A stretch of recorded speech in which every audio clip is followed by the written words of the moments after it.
Assalamualaikum warahmatullahi wabarakatuh. Perkenalkan, nama saya Febri Sintia Wirandia Putri, NIM 18043091. Di sini saya akan menjelaskan tugas akuntansi keuangan lanjutan 2, yaitu tugas tentang penjualan cicilan. Soal yang pertama, yaitu PT Osaka telah membeli sebuah tanah di daerah Jakarta dengan harga perolehan 170 juta rupiah. Di samping itu, PT Osaka juga membayar biaya-biaya lainnya seharga 10 juta rupiah. Pada tanggal 1 Mei 2010, PT Handoko membeli tanah tersebut seharga 240 juta rupiah. PT Handoko membayar uang muka sebesar 40 juta rupiah dan sisanya akan dibayar angsuran sebanyak 10 kali setengah tahun.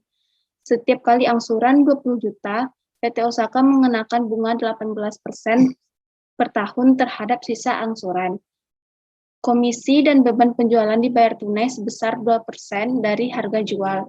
Periode akuntansi perusahaan sama dengan tahun fiskal. Yang diminta yaitu catatlah transaksi-transaksi tersebut ke dalam jurnal untuk tahun 2010 dan 2011 dengan menggunakan metode yang pertama, laba kotor diakui pada saat penjualan. Yang kedua, laba kotor diakui sejalan dengan realisasi penerimaan kas. Berikut penjelasan dari saya. Baiklah, di sini saya akan menjelaskan jawaban pada soal nomor 1. Yang pertama, laba diakui pada saat penjualan. Pada 1 Mei 2010, penjualan tanah dengan harga jualnya, jurnalnya yaitu piutang usaha anggaran, itu didebit sebanyak 240 juta, tanah dikredit sebanyak 180 juta, dan laba arus penjualan tanah 60 juta itu dikredit. 60 juta ini dapatnya dari piutang usaha anggaran ditambah dengan tanah, jadinya 60 juta. Sedangkan 180 juta dapatnya dari harga perolehan ditambah biaya lain-lain. Harga perolehan sudah diketahui di soal, yaitu 170 juta, sedangkan biaya lain-lainnya yaitu 10 juta. Selanjutnya, penerimaan uang muka, jurnalnya kas didebit sebanyak 40 juta, dan piutang usaha anggaran itu dikredit sebanyak 40 juta. Selanjutnya, dibayar komisi dan beban penjualan, 2% dikali 240 juta. Jurnalnya yaitu beban komisi dan penjualan sebanyak 4.800.000 itu tuh didebit dan kas dikredit 4.800.000. Selanjutnya pada tanggal 1 November 2010 dibayar angsuran pertama dan bunga 6/12 dikali 18% dikali 200 juta. Jurnalnya yaitu kas didebit sebanyak 38 juta, piutang usaha angsuran itu dikredit sebanyak 20 juta, dan pendapatan bunga 18 juta itu dikredit. 18 juta ini dapatnya dari 6/12 dikali 18% dikali 200 juta. Maksud dari 6/12 yaitu 6 bulan per 12 bulan. Karena 6 PT Handoko membayar setiap 6 bulan sekali atau setengah tahunan. Sedangkan yang 12 bulan itu 1 November 2010. Dibayar angsuran pertama dan bunga 6/12 dikali 18% dikali 200 juta. Jurnalnya yaitu kas didebit sebanyak 38 juta, piutang usaha angsuran dikredit sebanyak 20 juta, dan pendapatan bunga itu dikredit sebanyak 18 juta. 18 juta ini dapatnya dari 6/12 bulan dikali 18% dikali 200 juta. Maksud dari 6/12 ini yaitu 6 bulan per 12 bulan. 6 bulan ini karena PT Handoko membayar setiap 6 bulan sekali atau setengah tahunan. Sedangkan 18% itu sudah diketahui di soal. Dan 200 juta ini karena PT Handoko membeli tanah seharga 240 juta dan PT Handoko telah membayar uang muka sebesar 40 juta, maka sisanya 200 juta. Selanjutnya, 31 Desember 2010, yaitu jurnal penyesuaian bunga 2/12 dikali 18% dikali 180 juta. Jurnalnya yaitu piutang bunga di debit sebanyak 5.400.000 dan pendapatan bunga di kredit sebanyak 5.400.000. Di sini 2/12 ini dapatnya dari dihitung dari November ke Desember. Sedangkan 18% sudah diketahui di soal dan 180 juta itu dapatnya kan dari awalnya 200 juta pada bulan November sudah membayar uang angsuran sebanyak 20 juta. Maka sisanya 180 juta karena diketahui di soal setiap angsuran dibayar 20 juta. Selanjutnya, realisasi laba kotor itu tidak ada jurnal. Selanjutnya, ayat jurnal penutup.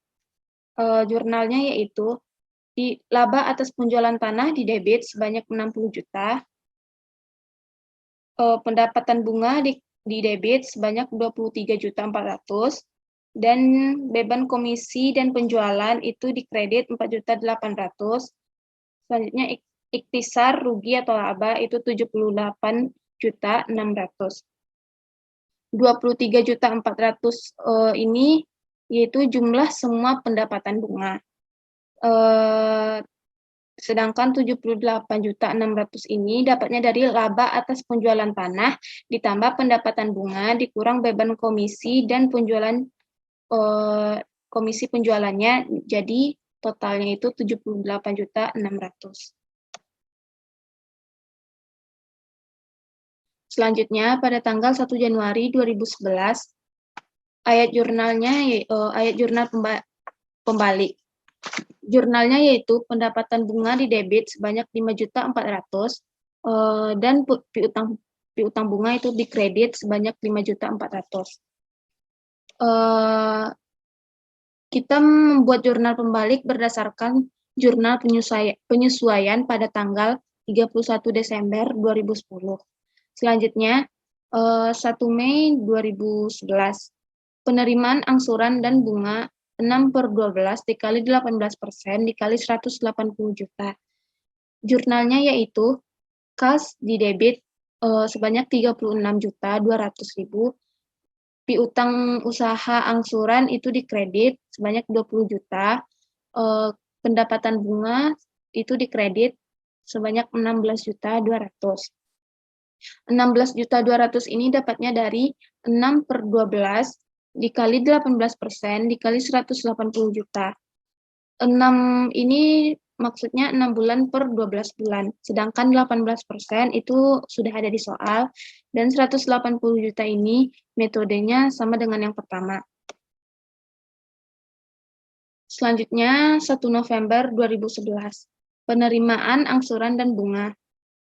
6/12 dikali 18% dikali 160 juta.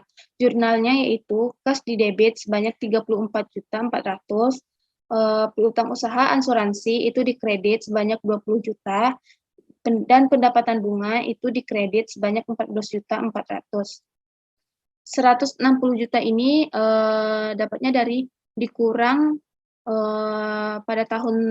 dari tahun sebelumnya, yaitu 20 juta. Jadi 180 juta dikurang 20 juta menjadi 160 juta. Dan caranya ini sama dengan metode sebelumnya. Selanjutnya 31 Desember 2011. Ayat jurnal penyesuaian bunga 2/12 dikali 18% dikali 140 juta. Jurnalnya yaitu piutang bunga di debit sebanyak 4.200.000 dan pendapatan bunga itu di kredit sebanyak 4.200.000. 140 juta ini dapatnya dari 160 juta dikurang 20 juta, jadinya 140 juta. Selanjutnya, realisasi laba kotor itu tidak ada jurnal. Selanjutnya ayat jurnal penutup, yaitu jurnalnya pendapatan bunga itu di debit sebanyak 29.400.000 dan ikhtisar rugi atau laba itu di kredit juga sebanyak 29.400.000.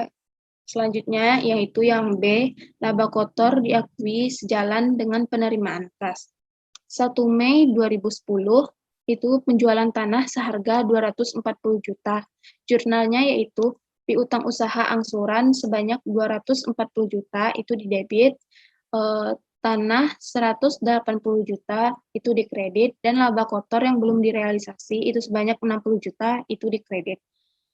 Selanjutnya penerimaan uang muka. Jurnalnya yaitu kas di debit sebanyak 40 juta, dan piutang usaha angsuran itu di kredit sebanyak 40 juta. Selanjutnya dibayar komisi dan beban penjualan 2% dikali 240 juta. Jurnalnya yaitu beban komisi dan penjualan itu di debit sebanyak 4.800.000, dan kas itu di kredit sebanyak 4.800.000. Selanjutnya pada tanggal 1 November 2010 dibayar angsuran pertama dan bunga 6/12 dikali 18% dikali 200 juta. Jurnalnya yaitu kas di debit sebanyak 38 juta, piutang usaha anggaran sebanyak 20 juta itu di kredit, dan pendapatan bunga sebanyak 18 juta itu di kredit. Pada tanggal 31 Desember 2010, jurnal penyesuaian bunga 2/12 dikali 18% dikali 180 juta. Jurnalnya yaitu piutang bunga sebanyak 5.400.000 itu di debit, dan pendapatan bunga itu di kredit sebanyak 5.400.000. Realisasi laba kotor, jurnalnya yaitu laba kotor yang belum direalisasi itu di debit sebanyak 15 juta, dan laba kotor direalisasi itu di kredit sebanyak 15 juta. Ayat jurnal penutup yaitu jurnalnya laba kotor direalisasi di debit sebanyak 15 juta, pendapatan bunga itu di debit sebanyak 23.400.000, beban komisi dan penjualan itu di kredit sebanyak 4.800.000, dan ikhtisar rugi atau laba itu di kredit sebanyak 33.600.000. Pada 1 Januari 2018, ayat jurnal pembalik, jurnalnya yaitu pendapatan bunga sebanyak 5.400.000 itu di debit, piutang bunga itu di kredit sebanyak 5.400.000. Pada tanggal 1 Mei 2011, penerimaan anggaran dan bunga 6/12 dikali 18% dikali 180 juta. Jurnalnya yaitu kas 36.200.000 itu di debit, piutang usaha anggaran itu di kredit sebanyak 20 juta, dan pendapatan bunga itu di kredit sebanyak 13.200.000. Pada 1 November 2011, penerimaan angsuran dan bunga 6/12 dikali 18% dikali 160 juta. Jurnalnya yaitu kas di debit sebanyak 34.400.000, piutang usaha angsuran 20 juta itu di kredit. Selanjutnya pendapatan bunga 14.400.000 itu di kredit. Pada tanggal 31 Desember 2011, ayat jurnal penyesuaian bunga 2/12 dikali 18% dikali 140 juta. Jurnalnya yaitu piutang bunga di debit sebanyak 4.200.000, pendapatan bunga itu di kredit sebanyak 4.200.000. Selanjutnya realisasi laba kotor 25% dikali 40 juta. Jurnalnya yaitu laba kotor yang belum direalisasi itu di debit sebanyak 10 juta, dan laba kotor direalisasi itu di kredit sebanyak 10 juta. Yang terakhir yaitu ayat jurnal penutup. Jurnalnya yaitu laba kotor direalisasi di debit sebanyak 10 juta, pendapatan bunga di debit sebanyak 29.400.000, dan ikhtisar rugi laba sebanyak 39.400.000 di kredit. Baiklah, mungkin hanya itu yang dapat saya sampaikan. Apabila ada kesalahan, mohon dimaafkan. Assalamualaikum warahmatullahi wabarakatuh.